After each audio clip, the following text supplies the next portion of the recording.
This is the image they tried to conceal.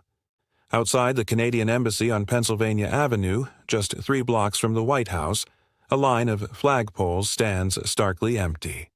No maple leaf, no red and white, just bare steel poles rattling in the February wind like skeleton fingers pointing to the sky.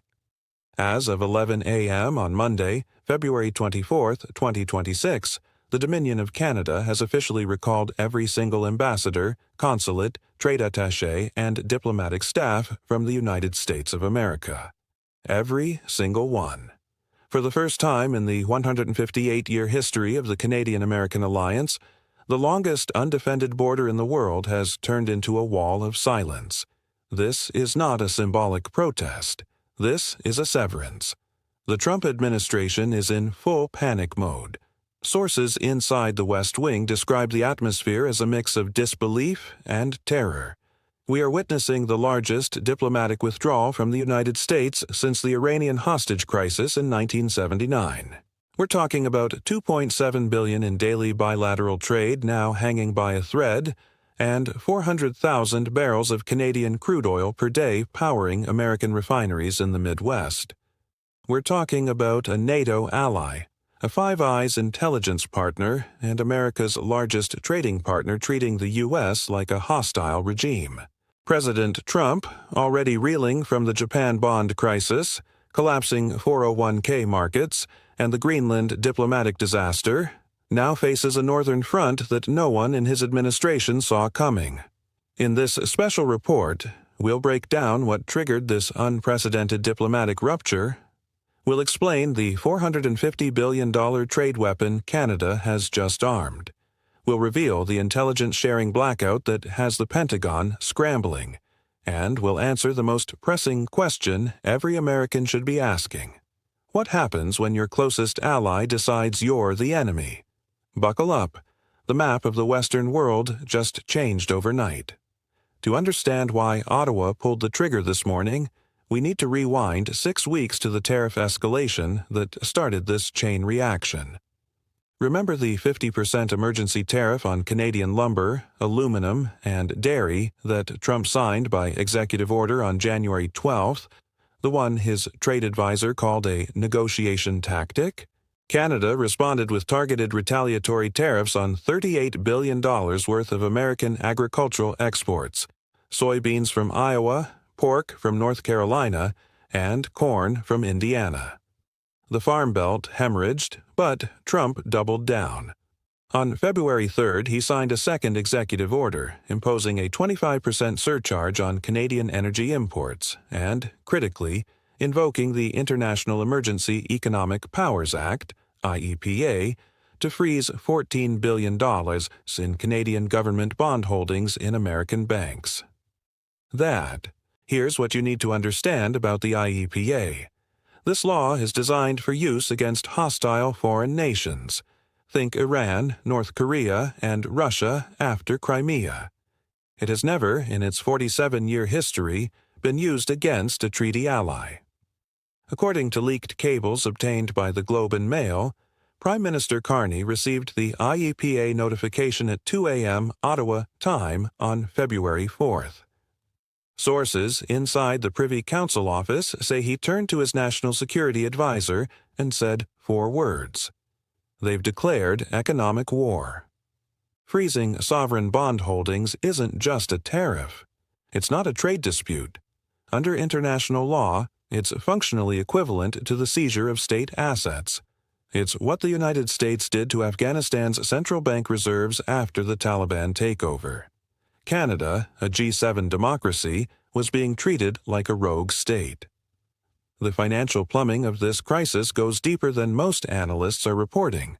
Canada holds about $320 billion in cross-border financial exposure to the United States.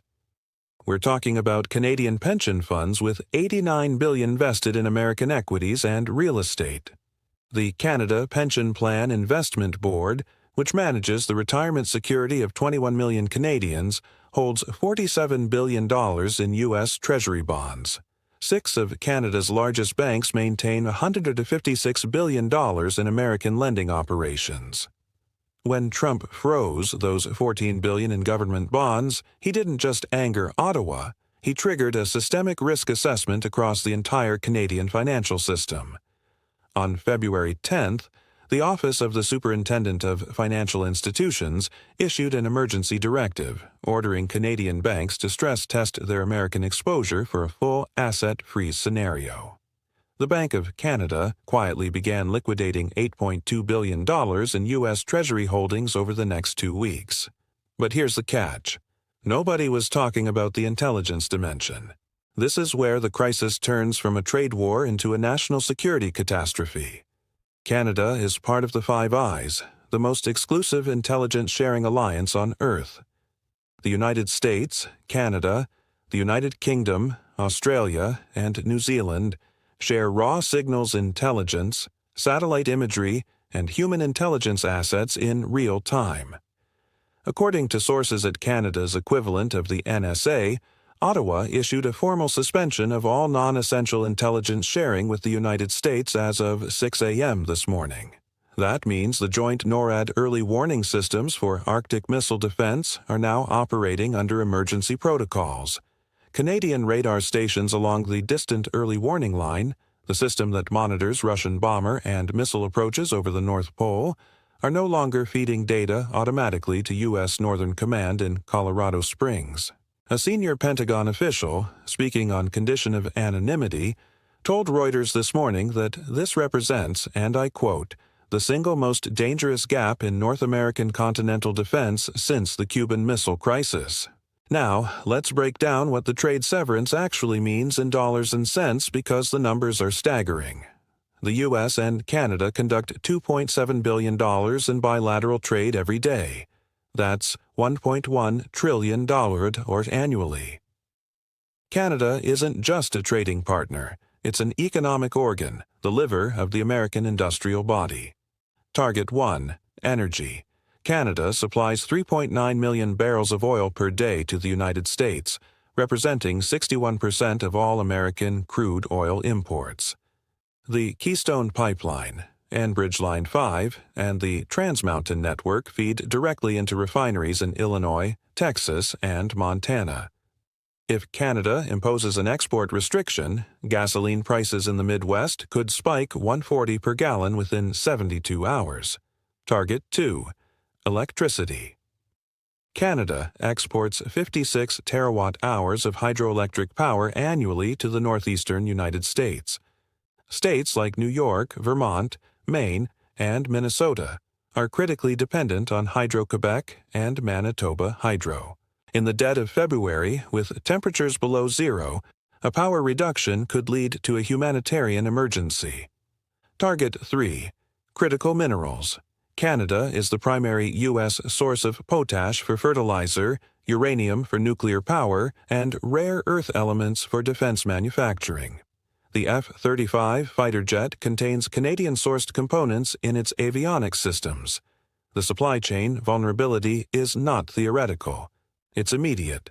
The logic behind Ottawa's decision is brutal in its clarity. Sources inside Canada's foreign ministry say the calculation was simple. Trump's EPA order demonstrated that no Canadian asset held in the United States is safe: government bonds, pension investments, or bank deposits. The only rational response to a counterparty willing to seize your assets is to reduce your exposure to zero. This isn't emotion, it's risk management on a national scale.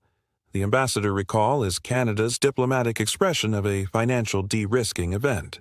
Canada is treating the U.S. the way a bank treats a debtor who has just defaulted: cut the credit lines, pull the staff, and prepare for litigation. And that's exactly what's happening. According to Reuters, Canada filed a formal complaint with the World Trade Organization at 8 a.m. Geneva time, alongside filings under the USMCA dispute resolution mechanism and the International Court of Justice in The Hague. This isn't a negotiation tactic. This is lawfare, and the situation is escalating from a trade crisis to a constitutional confrontation. The war powers' implications are staggering. IEEPA grants the President emergency economic powers, but only in response to an extraordinary threat to national security. Canada, the country that sent troops to fight alongside Americans in Afghanistan, is being treated like a hostile state. 6 members of the Senate Foreign Relations Committee, including 3 Republicans, sent a letter to the White House demanding the legal justification for the IEEPA designation. The classified annex to the executive order cited Canadian economic coercion and hostile trade practices as the predicate threat. Senator Lisa Murkowski of Alaska, whose state shares a 1,538-mile border with Canada and depends on Canadian energy imports, called it the most reckless abuse of emergency powers since Watergate. The NORAD crisis is far worse than the Pentagon is admitting publicly. NORAD, the North American Aerospace Defense Command, is a binational military organization. It is not American, it is not Canadian. It is both, by treaty. The NORAD agreement requires joint command, staffing, and intelligence integration. The deputy commander of NORAD is always a Canadian 3-star general.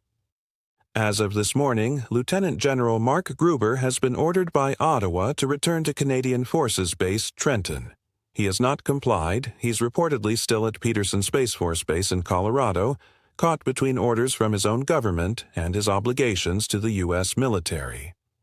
Imagine a Canadian general sitting at an American military installation being told by his own prime minister to come home while the U.S. military is asking him to stay. This is not a diplomatic spat.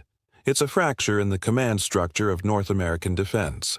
If a Russian bomber crosses the Arctic tonight, who gives the order? Who scrambles the jets? The answer, for the first time since 1958, is unclear. The psychological dimension of this crisis is something the White House miscalculated. Sources close to the president say Trump genuinely believed Canada would fold. The internal logic in leaked National Security Council memos assumed Canada's economy is too dependent on the U.S. to sustain a prolonged confrontation. They were wrong.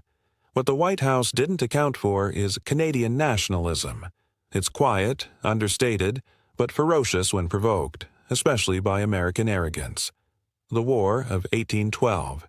The sovereignty disputes over the Northwest Passage, the Softwood Lumber Wars.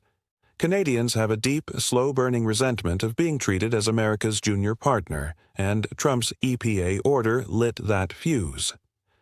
Polling released this morning by Angus Reid shows 78% of Canadians support the ambassador recall. Carney's approval rating jumped 19 points overnight. He's not folding. He's riding a wave of national fury. But it gets worse. The liquidity crisis triggered by this diplomatic rupture is something the Federal Reserve is scrambling to contain. Canada's major banks, RBC, TD, Scotiabank, and CABC, collectively hold $156 billion in U.S. lending operations. TD alone operates 2,100 branches in the U.S. The Fed is now in emergency discussions about what would happen if Canada orders its banks to unwind their American positions. A controlled withdrawal of $156 billion from the U.S. banking system amid the Japan-induced credit crunch would be catastrophic. It would tighten lending standards, collapse commercial real estate financing, and drain liquidity from regional banks already on life support. The Fed would have to inject emergency capital, leading to inflation and further losses in 401ks. The dominoes aren't falling. They're being pushed. What happens if Canada actually cuts off oil? The U.S. Strategic Petroleum Reserve holds 372 million barrels, but the U.S. consumes 20 million barrels per day. Canada supplies nearly 4 million of those barrels. If the Canadian supply disappears, the SPR would have to cover the gap, and at that burn rate, it would last 93 days before running out. And here's the issue. The infrastructure to distribute SPR oil to Midwest refineries designed for Canadian crude doesn't exist at scale. Refineries in Illinois and Michigan need $12 billion in retrofitting, which takes 2 years. The Midwest would face a fuel crisis in weeks, not months. The base is splitting on this. The MAGA faithful see the tariffs as strength, while the Farm Belt, Trump's indispensable coalition is being decimated. Canadian retaliatory tariffs have already cost American agricultural exporters $4.7 billion. Soybean futures have dropped 31%. Pork exports to Canada are down 44%. A Republican congressman from Iowa said his office has received 4,000 calls from farmers demanding the tariffs be reversed. The word mutiny was used. Meanwhile, the defense hawks see the NORAD crisis as an existential threat. Senator Lindsey Graham called the use of IEEPA against Canada strategic suicide. This fracture in the Republican coalition tells you everything about the internal chaos. What does Moscow think? What does Beijing calculate? They see the Western alliance cracking at its core. Russia has been probing North American air defenses for years. Those incursions were always met by a seamless NORAD response. But today, for the first time, the Canadian component of that response is in question. NATO headquarters in Brussels is in controlled crisis mode. The concern is not just about the Arctic, but the signal it sends. If the U.S. will use economic warfare against Canada, what does that mean for Poland, Estonia, Japan, and South Korea? The alliance structure that has kept the peace since 1945 is now in jeopardy. The assumption that the United States is a reliable partner has died on Pennsylvania Avenue. History teaches us that trade wars between allies follow a pattern. Just look at the Smoot-Hawley Tariff Act of 1930. What we are witnessing today, the weaponization of IEEPA against a treaty ally, the rupture of the U.S.-Canada relationship, and the fracturing of NORAD, is the dismantling of the post-war order. Trade agreements take decades to build and moments to destroy. What Trump has torn apart, the trust and reliability that once defined U.S. leadership, will take generations to rebuild. Or maybe it won't. So, what should we watch next? Watch the energy markets tomorrow morning. If Canadian crude shipments slow just 10%, oil prices could spike. Watch the NORAD situation. If General Gruber leaves Peterson Space Force Base, we'll be in a full-blown continental defense crisis. Watch the Senate. If Republicans can assemble 12 votes condemning the IEEPA order, Trump will face a veto-proof rebuke from his own party. Watch the banks. If Canada begins withdrawing its banking operations, the Fed will have to act and the printing presses will start. The response from the White House will not be measured. It will not be diplomatic. Trump may consider an executive order designating Canadian retaliatory tariffs as economic aggression, which would authorize the seizure of Canadian-owned assets in the U.S. If that order is signed, we won't just be in a trade war. We'll be staring down an economic iron curtain descending across the 49th parallel. For 158 years, Americans and Canadians have crossed that border with a wave and a smile. By Friday, it could require a visa. The flagpoles are bare on Pennsylvania Avenue. The embassy windows are dark. The longest undefended border in the world now feels like the longest fault line. And the earthquake has already begun. The alliance is fractured. The defense grid is compromised. The trade arteries are clamping shut. And the President of the United States, the man who promised to make America great again, has managed to turn America's closest friend into its newest adversary. Subscribe. Stay tuned. Because by the time the Canadian Embassy lights go out for good, the darkness will spread across the entire Western world. This chapter will not be kind in history books, and it's being written right now.